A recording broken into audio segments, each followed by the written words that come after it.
Hi friends, welcome to my channel Supriya home kitchen. आज मैं आपके काছে मटन কারি রেসিপি নিয়েছি। তো তার জন্য আমি 1.5 কেজি মটন নিয়েছি। মটনটা ধুয়ে স্বাদ মতো নুন দিয়ে দিয়েছি। আর এখানে টক দই দিয়ে দিলাম 1.5-2 চামচ মতো টক দই দিয়ে এটাকে ভালো করে মাখাবো। আর কিছু দেবো না, শুধু এইটুকুনি দিয়ে মাখিয়ে রাখবো কিছুক্ষণের জন্য। তো মাখিয়ে ফিরছি বন্ধুরা। তো দেখুন বন্ধুরা, মাখানো হয়ে গেছে। এবার আমি আধা ঘন্টার জন্য ফ্রিজে রেখে দেবো, পরে ফিরছি। তো মাটনটা অনেকক্ষণ ম্যারিনেশন করা হয়ে গেছে। তো এবার আমি কড়াইতে তেল দিয়ে দিয়েছি।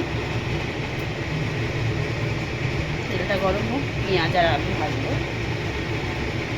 তেলের মধ্যে আলুগুলো দিয়ে দিয়েছি। এবার আলুগুলো আমি ভালো করে ভেজে নিয়ে ফিরছি। তো দেখুন বন্ধুরা, আলুটা মোটামুটি আমার ভাজা হয়ে গেছে। এবার আলুটা আমি তুলে নেবো।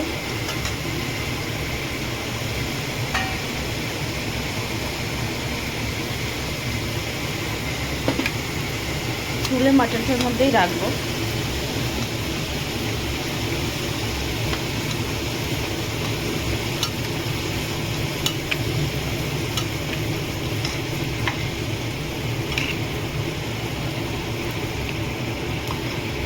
দেখুন ক্যামেরাটা দেখে যাচ্ছে। মাটনটার মধ্যেই আলুটা তুলে রেখেছি। গ্যাসটা স্টিম করলাম, গোটা গরম মশলা দিয়ে দিলাম ফোড়ন।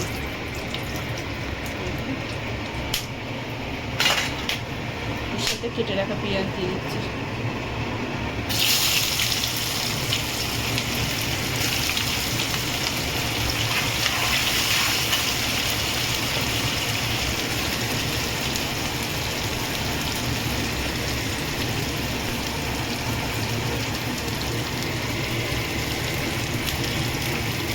পেঁয়াজটা ভালো করে সোনালি কালার করে দিয়ে ফিরছি।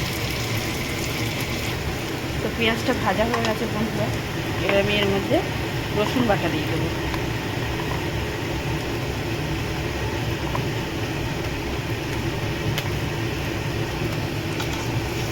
তিন চামচের মতো রসুন বাটা দিয়ে দিলাম। রসুনটা ভালো করে ভাজবো।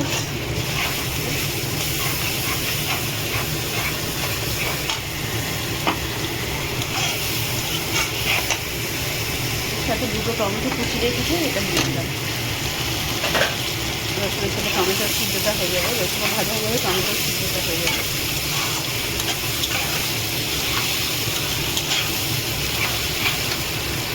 পরে ফিরছি।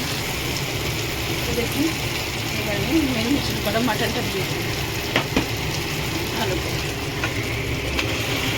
দিয়ে দিলাম। এবার এটাকে নাড়াচাড়া করে ফিরছি। এক হাতে ফোন ধরে নাড়তে পারবো না, তো নাড়াচাড়া করে ফিরছি। ধরে দেখুন আমার মাটনটা এখন এই অবস্থায় এসছে। এবার আমি মশলাগুলো দিয়ে দেবো। যে যেমন ঝাল খাবে, আমি 2 চামচের মতো লঙ্কার গুঁড়ো দিয়ে দিলাম।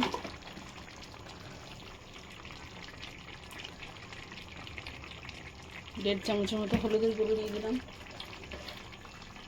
ধনের গুঁড়ো দিয়ে দিলাম 1 চামচ।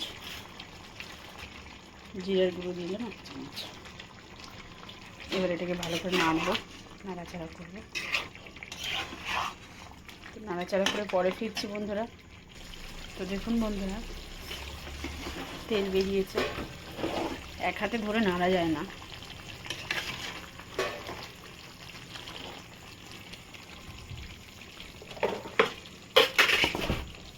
তো আমি এবারে মাংসটির মধ্যে আদা বাটা দিয়ে দেবো।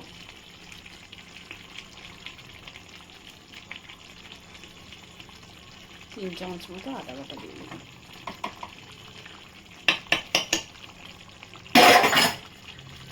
নাড়াচাড়া করে ফিরছি।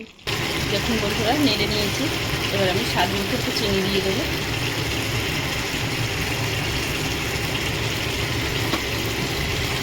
আবারও নাড়বো, নেড়ে এইভাবে কষাবো। ফিরছি পরে। বন্ধুরা, টেস্ট করে দেখলাম নুনটা হয়নি, দিয়েছি কি মনে নেই। আমি আবার নুন তো ম্যারিনেশনের সময় দিয়েছিলাম, আর একটু দিয়ে দিলাম। আবার একটু পরে টেস্ট করে দেখি, তারপরে আবার দেবো লাগলে। পরে ফিরছি। তো বন্ধুরা আমার কষানো হয়ে গেছে, এবার আমি এটা প্রেসারে ট্রান্সফার করে ফিরছি। প্রেসার নিয়ে নিয়েছি, প্রেসারে দিয়ে ফিরছি। তো এই দেখুন সব ঢেলে নিয়েছি।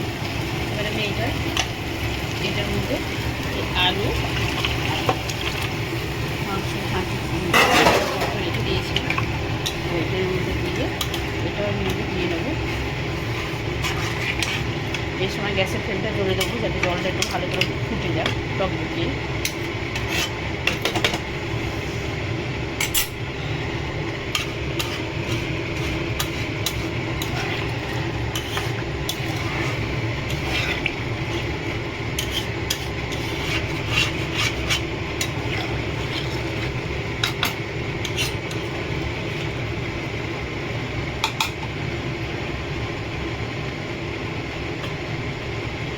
জলটা গরম হয়ে গেছে, আমি দিয়ে দিই।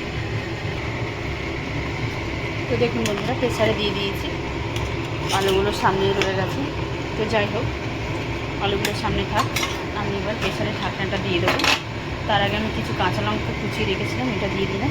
প্রেসারে ঢাকনা দিয়ে আমি একটা ধিমি আছে একটা সিটি দিয়ে ফিরছি। বন্ধুরা সিটি দেওয়া হয়ে গেছে, এবার আমি প্রেসারের ঢাকনাটা খুলবো, খুলে ফিরছি।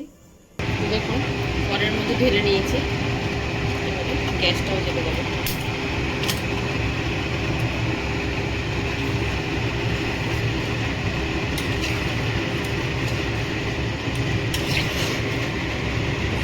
ঝোলটা কমে, ঝোলটা কমলে ফিরছি। তো দেখুন ফুটে গেছে। তো এবার আমি এর মধ্যে গরম মশলা দিচ্ছি, হাফ চামচ একটু গরম মশলা দিলাম। ঘিটা দিলাম না বন্ধুরা, প্রচুর চর্বি আবার মাটনটা ছিল, তো এই জন্য ঘিটা দিলাম না। তো এবার এটাকে আমি ঢাকা দেবো। তো আপনারা ট্রাই করবেন, ট্রাই করে কমেন্ট করে জানাবেন আমার রেসিপিটা আপনাদের কেমন লেগেছে। ভালো লাগলে লাইক কমেন্ট শেয়ার করবেন, আর আমার চ্যানেলটা সাবস্ক্রাইব করবেন। ভালো থাকবেন, সুস্থ থাকবেন। থ্যাংক ইউ ফর ওয়াচিং বন্ধুরা, বাই বাই।